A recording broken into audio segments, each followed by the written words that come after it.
What's going on, everybody, and welcome to a very special episode of Ask a CISSP. So this is the extension of The Other Side of the Firewall, where we talk about the latest and greatest cybersecurity news, as well as we highlight those movers and shakers and glass ceiling breakers, those people of color have made to the other side of the proverbial firewall. And why is it so special? Because it's the first one of 2026. And it will probably be the only episode for that week, right? So the guys are going to take the week off, and we're going to post this special Ask a CISSP instead. So definitely continue to check us out. We are a weekly podcast because, it's the beginning of the year, so I'm going to reintroduce myself, right? So we are a weekly cybersecurity podcast that is syndicated on WDJY 99.1 FM in the Atlanta metro area, as well as worldwide on the TuneIn app and your podcast platform of choice. So nothing's really changed. But again, I think we're just going to have the one episode this week because I will be at the Bills game. So thanks to my lovely wife. But without further ado, so again, continue to check us out. Hit me up at the websites, RyanWilliamsSr.com, as well as ramcyber.io to look for those services. And of course, I had to plug the book. So again, The Other Side of the Firewall, the real life stories of those mover shakers and glass ceiling breakers. Speaking of which, on the show this week, we have Trey Robinson. So how are you doing, sir? I'm doing just fine. About yourself? Thanks for having me on the show. Cannot complain at all. So I'm glad to have you on the show. So for those who may not have seen the panel you and I were on with Aisha Hollins, so you and I both were on a panel with several other amazing members who are I've hit them up with invites as well. So I should hopefully have them throughout the year. But again, Aisha Hollins is that tech connector, right? So Forensic Technology put together a panel. We talked about AI and governance and all that good stuff. And I was able to meet you on the panel, and I was like, I got to get you on the show. So if you can give everybody a little bit about your background and your cybersecurity business and what it does. Sure, not a problem. So my name is Trey Robinson. I'm the CEO of T.A.S. Technical Solutions. I've been in the IT industry for a little over 20 years. At this time, been in technology pretty much all my life. Surprisingly enough, I started off wanting to be an architect before I got into technology, and out of a fluke, my knowledge of video games at the time was how I got into technology and just been in it ever since. I started T.A.S. Technical Solutions in 2018, and we've been kind of rolling ever since. T.A.S. Technical Solutions is a managed service provider of IT solutions throughout the U.S. We have clients all over Dallas, Texas, as well as in California, and even in as far east over there in South Carolina. And we do anything and all things of technology. We're more of an infrastructure developer and consultant. And basically any technology that dealing with IT, we will basically either handle, or if they have any questions, we have partners that we partner with that will specialize in any items that we cannot handle. No, awesome. And so I see the connection, right? Like you're good with numbers. So you wanted to be an architect starting out. I see that you're an LSU grad, computer science. So I'm famously known as a computer science dropout on the show. I always tell people I didn't have the discipline for it. Actually, surprisingly enough, one of the confusing things I try to let people know is that I am a computer science major. I'm actually also a college dropout as well. The reason why, for my reason, was because of financial aid. I ended up running out of financial aid. There wasn't enough funds for me that I had my savings nor the work I could, so I could not finish. But I still took that knowledge and that dedication that I have for the schooling to try to continue forth and work my craft. And I always said I was going to go back, which eventually I still will. But at this time, I just was not able to finish. But it's still a goal of mine. I will do it before I turn 50, that's for sure. And so that's interesting. So you're more of the Mark Zuckerberg ilk, where they came in, did their college thing, and then came out and disrupted the industry, right? So you could be the if you're not already a billionaire, you might be the next billionaire in tech space. So definitely keep my card. All right, for sure. You attended LSU as computer science major. You are now obviously a successful businessman with not only your LLC, but also a nonprofit. So what kind of bridged the gap between the two? Like what made you decide that, okay, I'm going to go the route of an entrepreneur? The reason why I actually went to the route of entrepreneur was because as I grew up in IT, I worked for small companies, I worked for large companies, I worked for enterprises. And one of the things about those of us who are in technology, that particular sector of the business becomes a revolving door for whatever reason. No matter how good you can be, no matter how innovative you can be,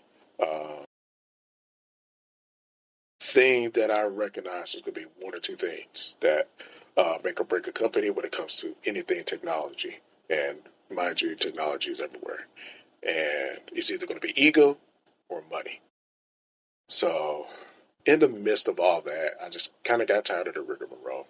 And I just decided that I want to formulate a company that represents us in IT engineers as humans versus a bill or just a number, because they think as long as you know how to turn on a computer and you know how to work a few screens, you're a computer major. And that's not exactly the case. I've seen it in both large as well as small companies. It was because of that actually gave me the idea of the slogan of what we use, which is changing the way you see IT.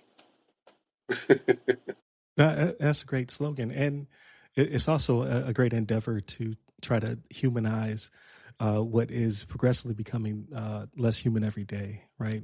IT, not only do I feel as though we are the load-bearing wall that no one really cares about, but also there's companies that are just out there trying to replace humans with AI before they even know what AI is capable of doing. It's like the race to the bottom of the barrel, unfortunately, as opposed to using AI as a force multiplier. They're trying to get out of headcount and benefits and things of that nature, and it's already backfiring. I've already seen one company, they fired their cybersecurity department just to have to go out and hire contractors to augment the AI that they replaced them with. So it's pretty wild out there. One of the things I recognize in the industry, I think that's one of the benefits of being a managed service provider is because when you work with different industries, you can see the different mindsets of each of the industries, from the government, which was my last large client, to the mom and pop shops who are basically terrified of technology and they just see it no more than as a device that sucks up electricity and can store their files. But again, technology is so much more than that. One of the items that I strive to do is to have them rethink their approach of technology, and I try to tell them that you got to look at technology more like a human employee in a certain way. Just like with the adoption of AI, which is more like you hiring a child to do a grown person's job, your technology is just like a rookie employee that you're going to train up. However, if you're one of those numbers people, when you start looking at the cost, uh, say for instance, say a infrastructure for a small business is going to cost the upwards of 40K, and that's a pretty reasonable number. And we're talking about the Right. networking devices, the computers, and things of that nature. That sounds like a huge number right off the hand. However, when you think about people, most people don't want to settle for anything less than 50K a year.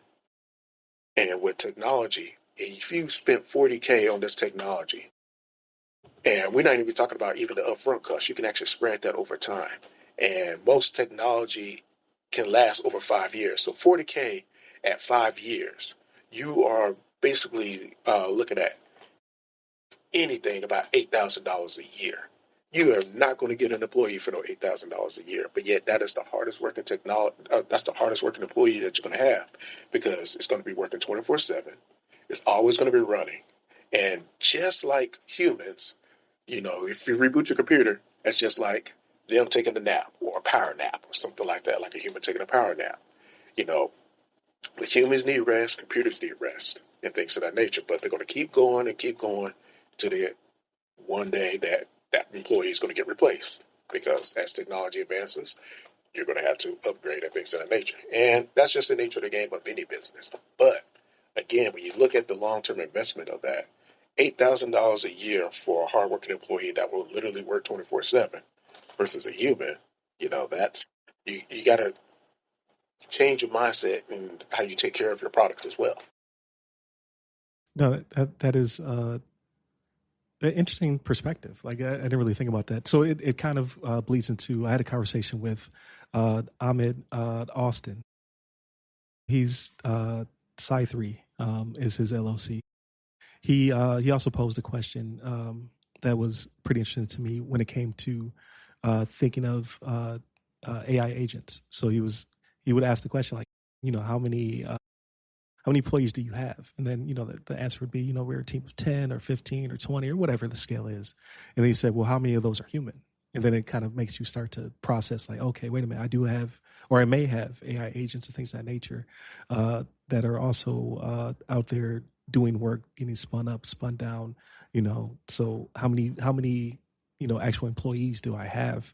How many identities are on my network at any given time? So it's very interesting to like, to have that mindset, right? That's a very technologist mindset.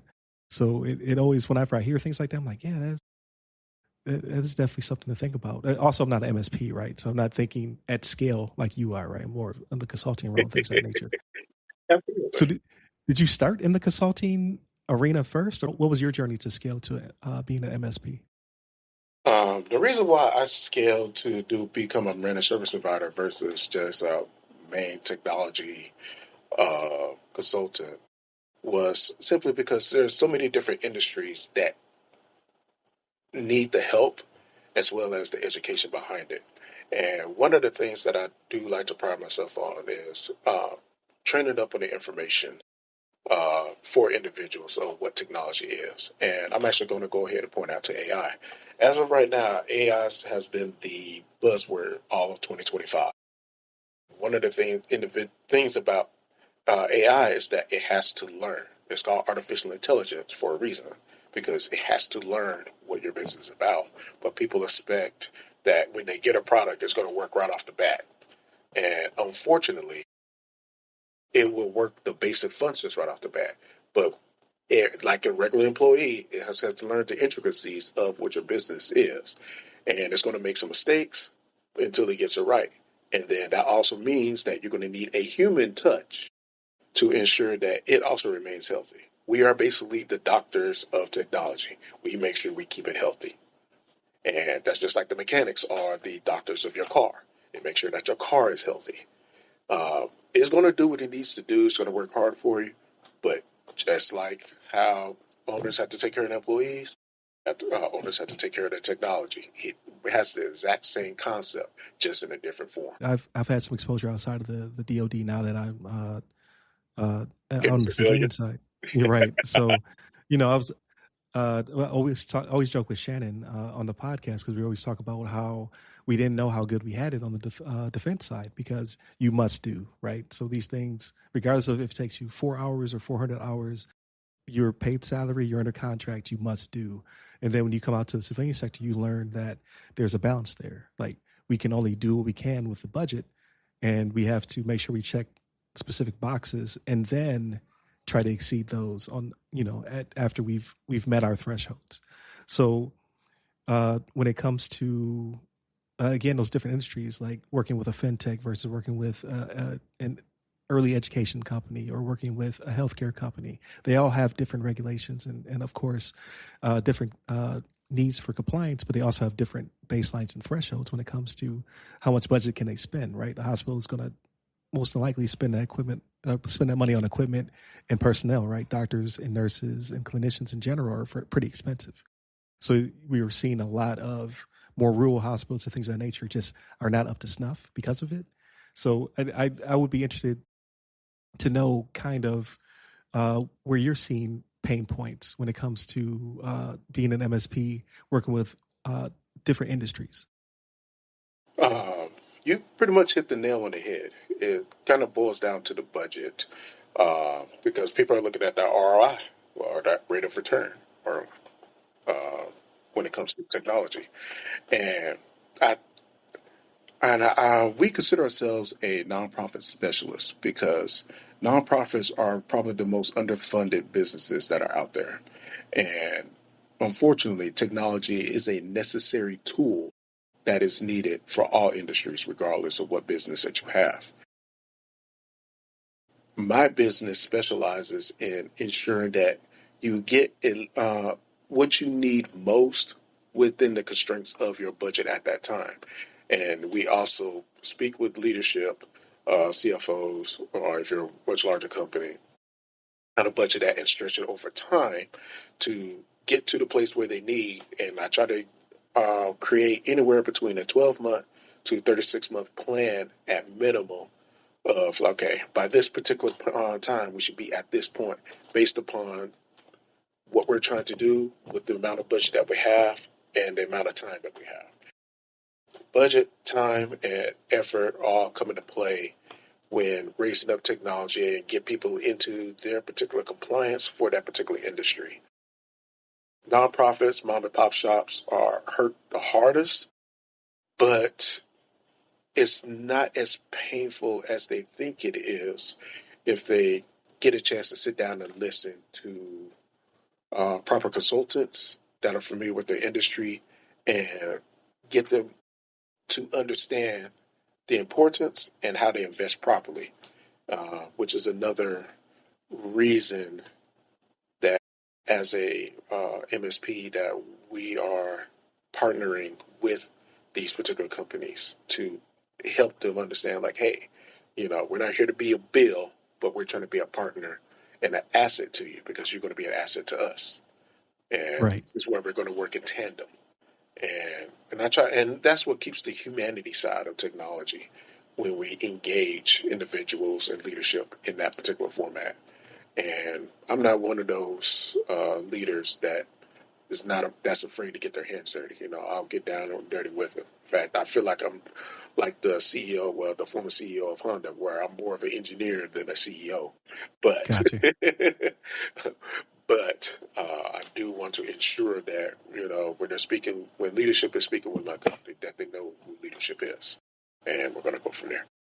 That's awesome. Especially your focus, like not to say your focus, but your specialty being with nonprofits, because I do feel like they're neglected a lot in this space, like especially when it comes to just baselining, right? Because there again, you said their budgets are constrained, and I've seen where, like where I'm from Buffalo, New York, our city closest to us is Rochester. So Rochester Institute of Technology, RIT, has set up cybersecurity clinics for mom and pops and nonprofits and things of that nature, where the school basically has grants to go into the community and then help them out and baseline them and things of that nature. So the need is definitely there.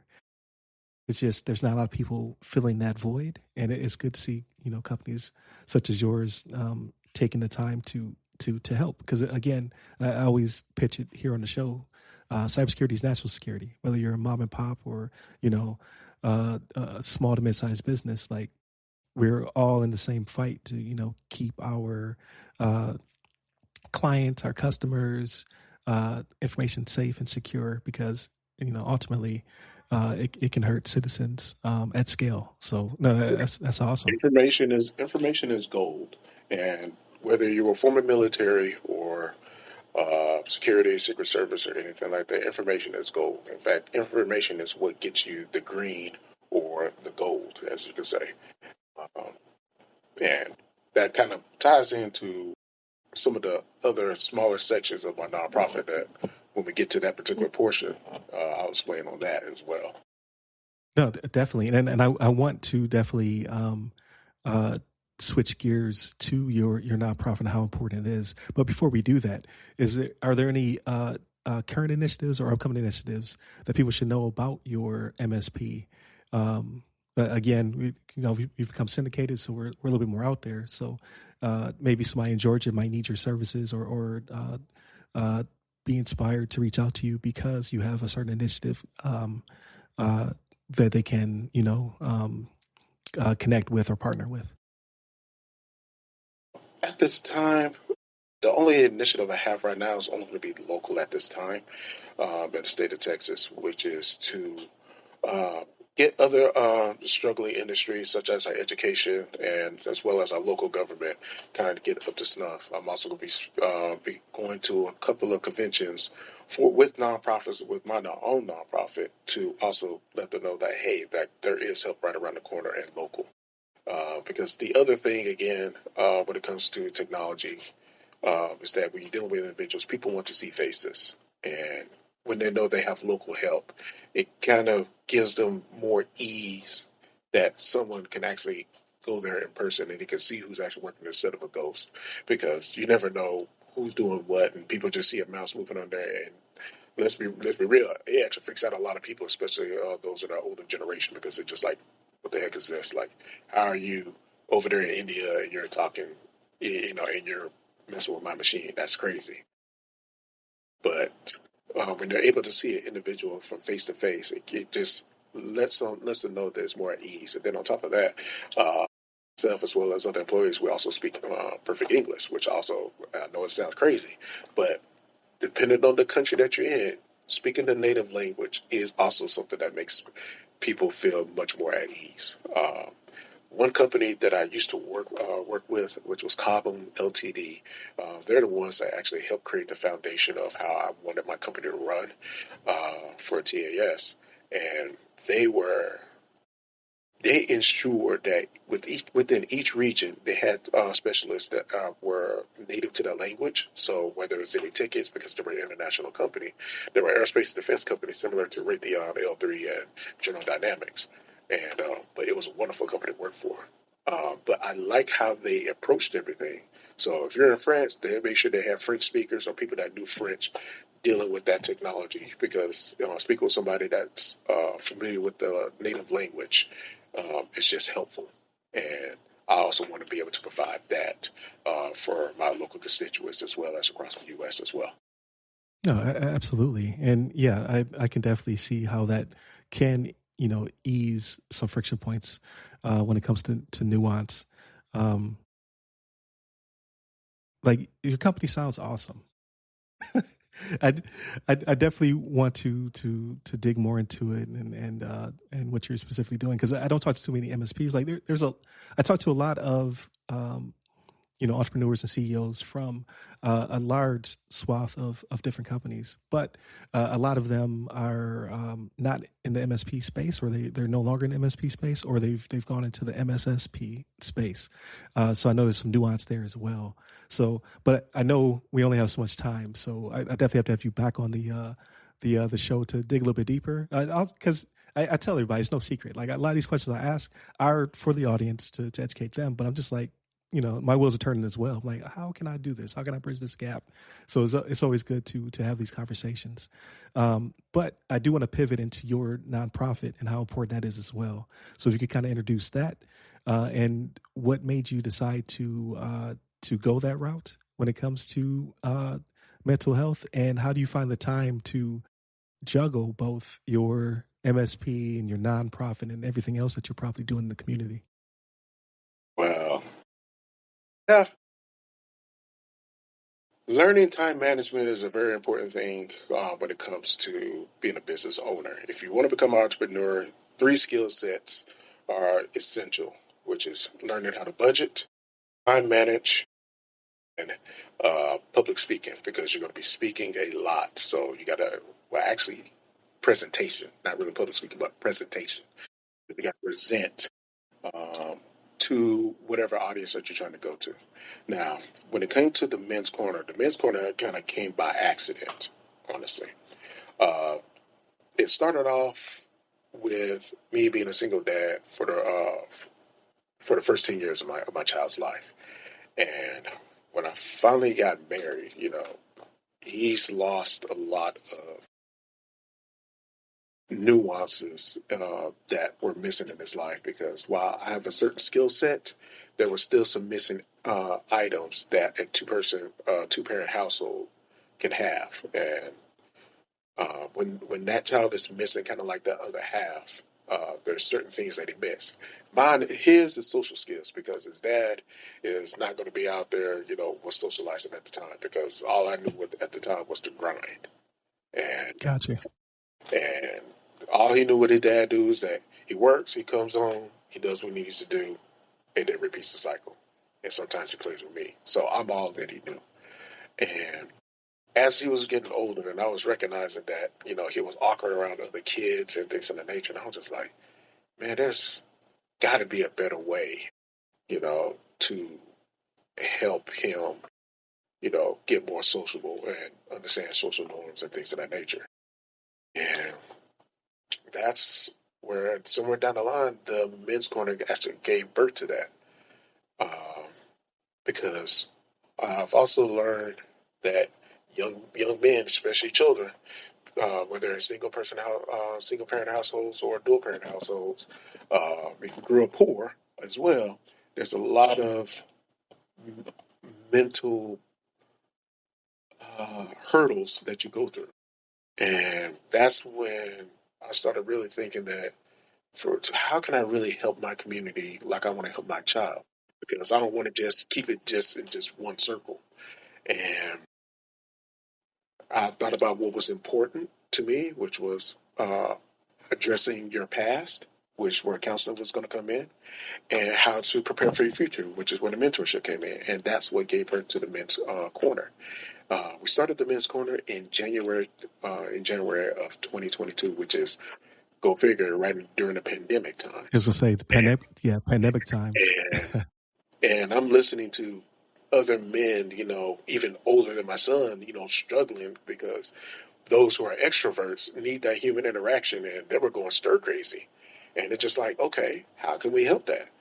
And it's just like the men's corner could be a place where it could bridge that gap, where they have a sense of community, they have a sense of home, which goes to the slogan of the men's corner, which is finding a little peace in your corner. That's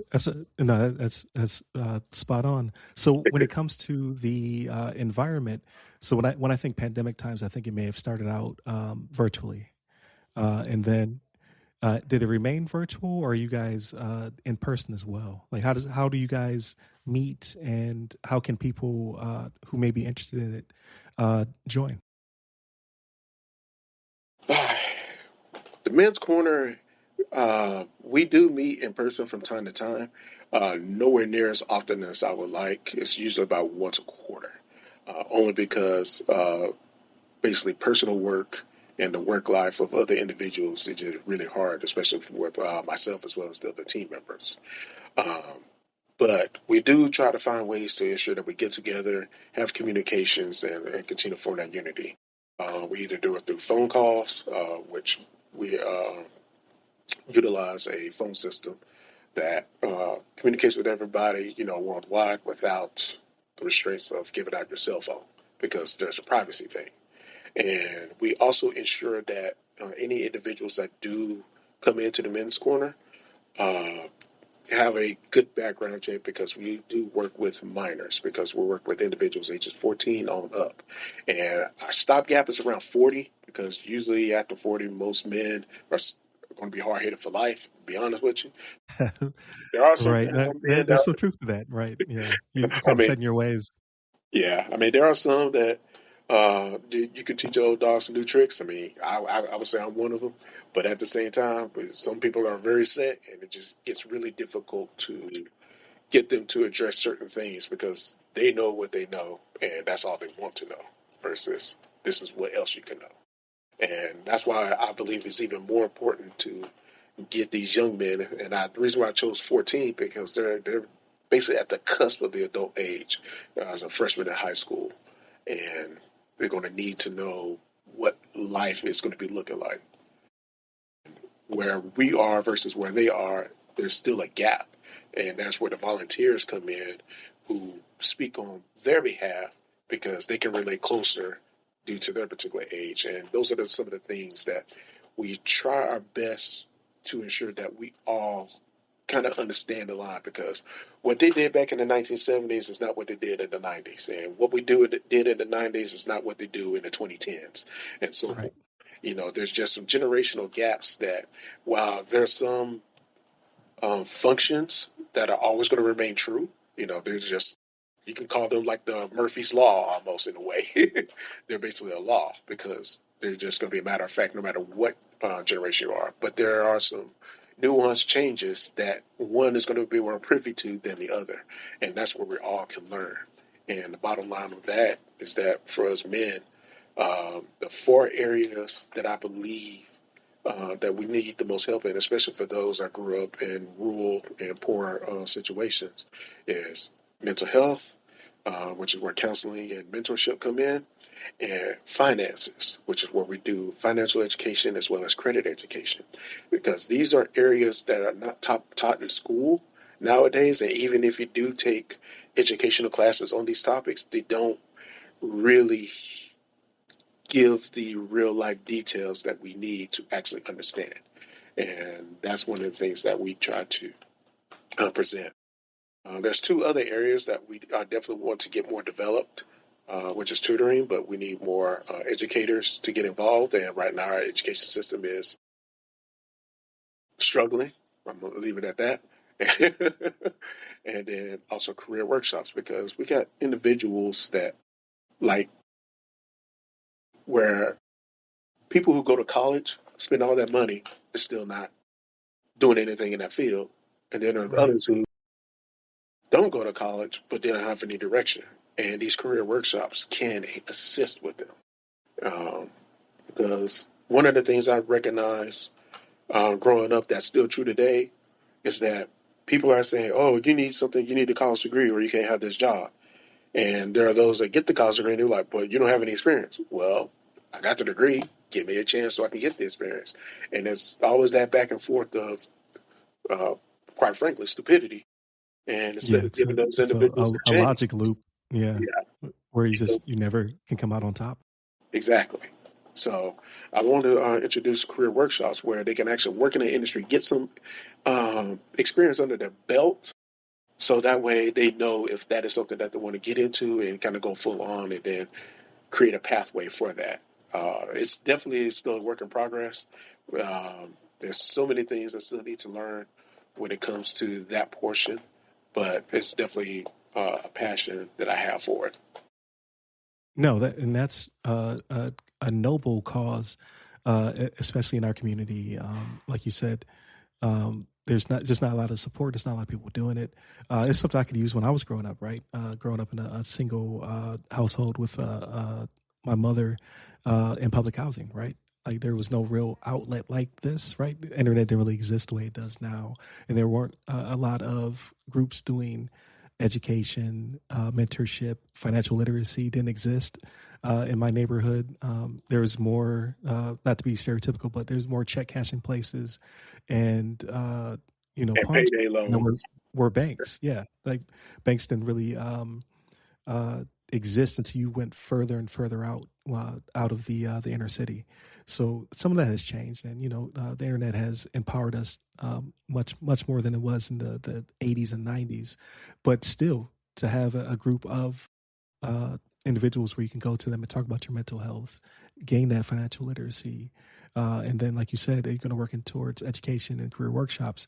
That's amazing. So I definitely want to stay posted and tuned into that, and the platform help you out any way it can, as you continue to grow and move on that effort, because I think that's amazing. I So appreciate definitely commendable. it. Uh, so with all that being said, right, you're a hardworking man. You have your business. You said it's been going on for a decade, if I'm correct. No, like I said, I started my business back in 2018, so it's going to be 2018. Okay. this is going to be year 7 for us. Oh, Okay. So year 8, almost a, year 8 got you. this year, yeah, because it's Just 2026. shy of a decade. Got you. And then you also have your nonprofit. You have a family. Like you're super busy, right? Entrepreneurs. Like what I've noticed is entrepreneurs are like they can't sit down. They can't be still because they always see something to fix, opportunity to be had, a challenge to overcome. So whenever I ask this question, it's mixed bag. Uh, what are you doing for yourself when it comes to relaxation or things that help you unwind? Because it could be work for all I know. Work is only uh, when my personal life is a little too chaotic for me to handle. work, have something to zero in on and focus, exercises or brain muscles. But for me, the main thing, which goes right back to the time management, is dedicating a day, at least a day, to disconnect. And because I'm around technology all the time, I actually disconnect from technology. Wow, that's And, a hard one. and so what I do and how I do that is, I talk to my son, talk to my wife, talk to my children, let them know like, hey, this Saturday I'm going to be this and this and this, but if you need to get hold of me, call your mom. I tell my friends that Gotcha. too. I'm like, you're more than welcome to come by or whatnot, but I'm using this time to disconnect. And what I would do, I would sit in my backyard, just listen to nature. I would take a drive, uh, just get somewhere outside of my box of work and try to enjoy life, think of other ideas, other things I would enjoy, places I want to go, and continue to develop any dreams that I have and any goals that I have, so I know how to reach to that particular next level. And that's what helps keep me going. I always think of the next big thing that you want to do. Oh, I want to get a new C8 Stingray. Okay, how do I get that? Well, I need to do A, B, C, and D. Okay. Right. Well, and then after that, you could turn that dream into a goal, and then that goal becomes a possibility. No, that's awesome, especially the unplugging. So I do not do that. I need to. I Okay. need to do that more often. So I do go in the backyard. We had a pool built last year, so it's almost been there for a year. So I go out there and stare at the pool, or get in it. One of the two. More staring than getting in it. But that is kind of my happy place, so to speak. And But also there's helps a with the relationships as well, especially if you're yeah. married. If you can dedicate, some time to be with your spouse in some form of way, it helps keep the relationship fresh as well as keep it going strong. Because we all get busy, we all have time, but we got to learn to make time for the other person, and vice versa. If you have a spouse that's super busy, get her to stop, unwind and get reconnected.